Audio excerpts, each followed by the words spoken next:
इस लेक्चर में हम कापू कम्युनिटी रिजर्वेशन के रिगार्डिंग डिस्कस करेंगे। रिसेंटली क्या हुआ है, आंध्र प्रदेश गवर्नमेंट ने कापू कम्युनिटी और अदर इकोनॉमिकली वीकर सेक्शन है कुछ, उनको 10% रिजर्वेशन दे दी है स्टेट गवर्नमेंट की पोस्ट और सर्विसेज में, स्टेट गवर्नमेंट की पोस्ट और सर्विसेज में, यानी कि ईडब्ल्यूएस में डाल दिया है। ईडब्ल्यूएस क्या है, इकोनॉमिकली वीकर सेक्शन। देखो हमारी कंट्री में बहुत सारी कैटेगरी में कास्ट कम्युनिटी को डिवाइड किया हुआ है। जैसे एक जनरल कैटेगरी में आती हैं, जनरल को छोड़ दो पहले, एक आपको एससी कैटेगरी में शेड्यूल कास्ट, एसटी कैटेगरी में यानी कि शेड्यूल ट्राइब, और ओबीसी अदर बैकवर्ड क्लासेज, और जो बाकी इन तीनों में नहीं आती सारी किस में आती हैं, जनरल कैटेगरी में आते हैं वो लोग, जनरल कैटेगरी में। तो जनरल कैटेगरी में 103rd कॉन्स्टिट्यूशनल अमेंडमेंट एक्ट करके गवर्नमेंट ने 2019 में ये जनरल कैटेगरी के लोग, जो पुअर लोग होते हैं, गरीब लोग, उनको क्या है, ये रिजर्वेशन प्रोवाइड की 10%। तो ये इसके अकॉर्डिंग ही आंध्र प्रदेश गवर्नमेंट ने, इसके अकॉर्डिंग ही स्टेट गवर्नमेंट ने, आंध्र प्रदेश गवर्नमेंट ने 10% रिजर्वेशन दिया इस कापू कम्युनिटी के लोगों को। ये कापू एक जाति है वहाँ पे आंध्र प्रदेश में, तेलंगाना और आंध्र प्रदेश के बॉर्डर पे रहते हैं कापू कम्युनिटी के लोग। तो आंध्र प्रदेश गवर्नमेंट ने जहाँ आंध्र प्रदेश में लोग रहते हैं उनको रिजर्वेशन दिया 10% ईडब्ल्यूएस में। तो ये रिजर्वेशन जो ईडब्ल्यूएस में एक्सटेंड की थी, 103rd अमेंडमेंट जो एक्ट है 2019, उसने ये ईडब्ल्यूएस का कंसेप्ट लेके आए थे और उसके अकॉर्डिंग ही आंध्र प्रदेश गवर्नमेंट ने ये रिजर्वेशन दी है। तो पहले कापू कम्युनिटी के बारे में डिस्कस करते हैं और फिर इस रिजर्वेशन का क्या वैल्यू है ये से पढ़ेंगे। कापू देखो प्राइमरीली अग्रेरियन कम्युनिटी है, मतलब कि खेती करने वाली, कृषि करते हैं इस कम्युनिटी के लोग। आंध्रा और तेलंगाना जो रीजन है वहाँ पे रहते हैं। ऐसा माना जाता है, इट इज़ बिलीव्ड, ऐसा माना जाता है कि ये लोग हजारों साल पहले गैंगटिक प्लेन के आसपास रहते थे, जो गंगा बहती है ना नदी, उसके आसपास रहते थे। लेकिन हजारों साल पहले ये वहाँ से माइग्रेट कर गए। जो अयोध्या है, अयोध्या के पास काम्पलिया एक प्लेस है, उसके आसपास रहते थे, वहाँ से माइग्रेट कर गए, और माइग्रेट करके जो अभी का तेलंगाना है और ये आंध्र प्रदेश का बॉर्डर है, गोदावरी के आसपास का रीजन, वहाँ पे सेटल हो गए और वहाँ पे खेती करने लगे। किसान हैं, ये खेती करने वाले लोग हैं। कापू कम्युनिटी क्या है, डिमांड करती है बहुत समय से कि हमें बैकवर्ड कास्ट की कैटेगरी में डालिए, जो बैकवर्ड कास्ट की कैटेगरी में डालिए। तो इनका जो मेजर प्रोटेस्ट हुआ था पहली बार बैकवर्ड कास्ट की कम्युनिटी में डालने के लिए, इन्होंने विद्रोह किया था 1993 में कि हमें बैकवर्ड क्लास में आइडेंटिफाई कीजिए। तो गवर्नमेंट ने ऑर्डर पास किया था फिर कि बैकवर्ड क्लास में आपको इंक्लूजन किया जाएगा, लेकिन अभी तक ये इम्प्लीमेंट नहीं हुआ। तो अब इनको जो रिजर्वेशन दी गई है ईडब्ल्यूएस में, तो ये अदर जो बैकवर्ड क्लासेज होती हैं ये क्या होती हैं, देखो एक कलेक्टिव टर्म यूज होती है बहुत सारी कास्ट कम्युनिटी के लिए, उनके लिए जो एजुकेशनली और सोशली डिसएडवांटेज हैं। हमारे संविधान में सिर्फ दो ही ग्राउंड लिखे हुए हैं कि जो एजुकेशनली और सोशली बैकवर्ड है उसी को समझा जाएगा बैकवर्ड क्लास। तो कुछ एससी एसटी में आती हैं, और जो एससी एसटी में नहीं आती वो ओबीसी में, अदर बैकवर्ड क्लास में आती हैं, सोशली और एजुकेशनली जो डिसएडवांटेज हैं। एक ये है कि जो मतलब इस पॉपुलेशन के अलावा, ओबीसी के अलावा जो जनरल क्लास में आती हैं कुछ और एससी एसटी में आती हैं, ये हमने ऊपर डिस्कस किया। जो ओबीसी कैटेगरी में जितने लोग हैं हमारी पॉपुलेशन के, 1980 में ये एक रिपोर्ट आई थी, मंडल कमीशन की रिपोर्ट। तो 1980 के हिसाब से 52% पॉपुलेशन थी ओबीसी की, और 2006 के हिसाब से 41 थी। ये एनएसओ है, जो NSSO national sample survey organisation, इसकी रिपोर्ट में कहा था कि जो जितनी भी पॉपुलेशन है उस पॉपुलेशन में 41% लोग ओबीसी कैटेगरी के हैं।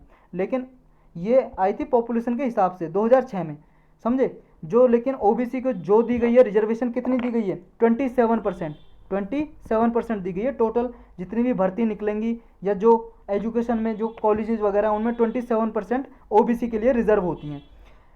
इनके लिए क्या है, ओबीसी के लिए एक national commission for backward class बनाया गया, और बाद में इसको कॉन्स्टिट्यूशनल बॉडी भी बना दिया, आर्टिकल 338 बी जोड़ दिया हमारे संविधान में। और ये बॉडी जो है अब कॉन्स्टिट्यूशनल बॉडी है, संवैधानिक संस्था है।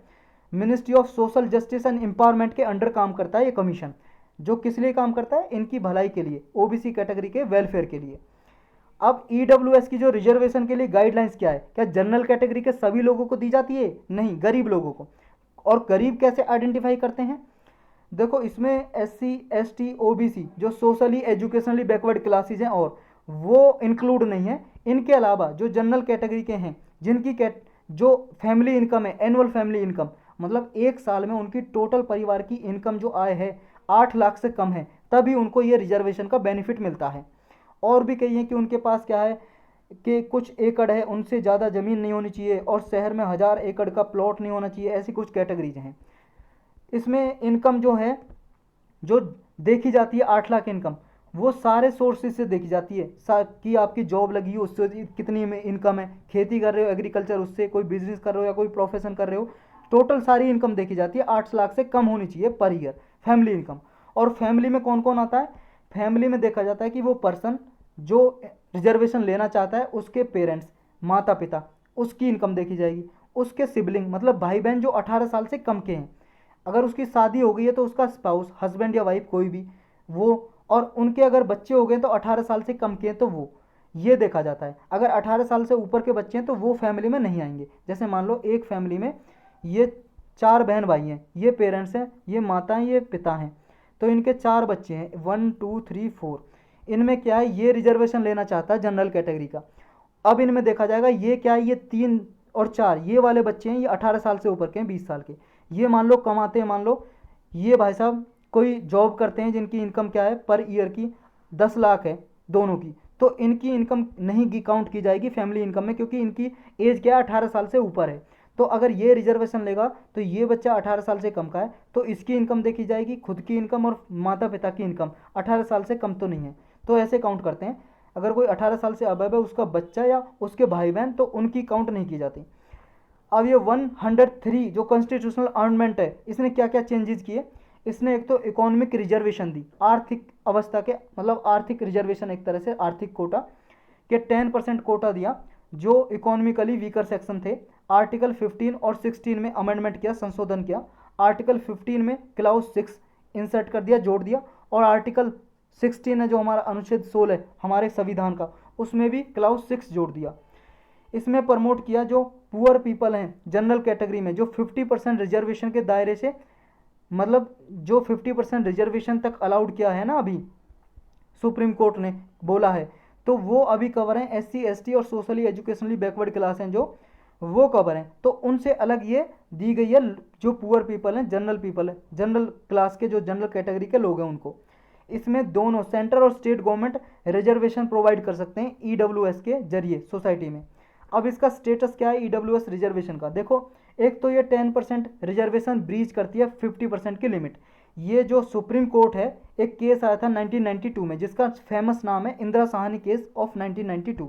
इसमें सुप्रीम कोर्ट ने कहा था कि जितनी भी भाई साहब मान लो 100 पोस्ट निकल रही हैं UPSC की, तो उसमें 50% से ज़्यादा रिजर्व नहीं रखोगे आप, 50% तक ही रखोगे तो उसको ब्रीच करता है, उसका उल्लंघन करता है, क्योंकि ये 50% से ऊपर 10% दी गई है, क्योंकि 50% में तो SC ST OBC या कोई मान लो आपका हैंडीकैप्ड ये सब कुछ आ जाते हैं, ये कैटेगरी के लोग, मतलब ये हैंडीकैप को छोड़ दे तो यही आ जाते हैं SC ST OBC, ये हैंडीकैप्ड के अलग हैं, उसके अलग से रिजर्वेशन दी गई है, क्योंकि एक दो तरह की रिजर्वेशन होती है भाई साहब, वर्टिकल और हॉरिजॉन्टल, तो ये दोनों अलग अलग है। इसमें क्या है, जो आपकी है हॉरिजॉन्टल टाइप की रिजर्वेशन और वर्टिकल टाइप की रिजर्वेशन, उनमें से जो रिजर्वेशन दी गई है SC ST OBC को 50% के दायरे में है, और उससे अबव ये हॉरिजॉन्टली 50% की जो दायरा उसको ब्रीच करती है, यानी कि जो इंदिरा साहनी का केस है उसका उल्लंघन करती है। लेकिन गवर्नमेंट का क्या कहना है, गवर्नमेंट का कहना देखो 50% का जो रूल है इंदिरा साहनी के केस के हिसाब से, वो कॉन्स्टिट्यूशनल अमेंडमेंट करने से नहीं रोकता, संविधान संशोधन करके हम रिजर्वेशन दे सकते हैं, हम बिना संविधान संशोधन किए नहीं दे, तो हमने संविधान को संशोधित किया, अमेंडमेंट किया है, तब रिजर्वेशन दिए, और उन्हीं को दिए कि सोसाइटी में जो वीकर सेक्शन है, कमज़ोर लोग हैं, ताकि उनका अपलिफ्टमेंट किया जा सके, उन लोगों को वेलफेयर किया जा सके, उनको समाज में उठाया जा सके। करंटली क्या स्टेटस है, देखो सुप्रीम कोर्ट में याचिका डाली हुई है, इसको चैलेंज किया हुआ है, मतलब पिटीशन डाली हुई है इसके अगेंस्ट 103 जो कॉन्स्टिट्यूशनल अमेंडमेंट एक्ट है इसके अगेंस्ट में डाली हुई है, इसको कैंसिल कराने के लिए 5 जज की बेंच बैठी हुई है, कॉन्स्टिट्यूशनल बेंच, जिसमें substantial question of law involve है, यानी कि संविधान को इंटरप्रेट करना है कि ये रिजर्वेशन दी जा सकती है नहीं, इस पर अभी कॉन्स्टिट्यूशनल बेंच बैठी हुई है, डिसीजन नहीं आया अभी कोई। आर्टिकल जो 145 क्लाउज 3 है, ये भी कहता है जब भी मान लो कोई कॉन्स्टिट्यूशनल बेंच बैठेगी, मतलब किसी में संविधान को इंटरप्रेट करना है, संविधान का कोई प्रोविज़न को अर्थ निकालना है, इसका क्या मतलब है, तो उसके लिए कम से कम 5 जज की एक बेंच बैठेगी, बेंच का मतलब है 5 जज बैठेंगे कम से कम, वो डिसाइड करेंगे। और आर्टिकल 143 में जब प्रेसिडेंट कंसल्ट करते हैं सुप्रीम कोर्ट से। आर्टिकल 143 के अकॉर्डिंग प्रेसिडेंट सुप्रीम कोर्ट से सलाह ले सकते हैं, लेकिन सुप्रीम कोर्ट वो बाइंडिंग नहीं है कि सुप्रीम कोर्ट सलाह दे ही दे, इनकार भी कर सकता है। लेकिन अगर सुप्रीम कोर्ट ने सलाह दे दी, एडवाइस दे दी प्रेसिडेंट को, तो प्रेसिडेंट भी बाउंड नहीं है, बाध्यकारी नहीं है कि सुप्रीम कोर्ट की सलाह को माने। लेकिन हाँ, कंसल्ट कर सकते हैं किसी कॉन्स्टिट्यूशन का कोई भी इशू इन्वॉल्व है अगर कोई, तो सुप्रीम कोर्ट की जो बेंच है जिसमें 5 जज, कम से कम 5 जज होते हैं, उसको कॉन्स्टिट्यूशनल बेंच बोलते हैं। तो कॉन्स्टिट्यूशनल बेंच में कम से कम कितने जज होने चाहिए? 5 जज होने चाहिए, तभी उसको डिसाइड करते हैं संविधान का कोई भी क्वेश्चन आता है इंटरप्रेट करने का। तो यही था बस इस लेक्चर में।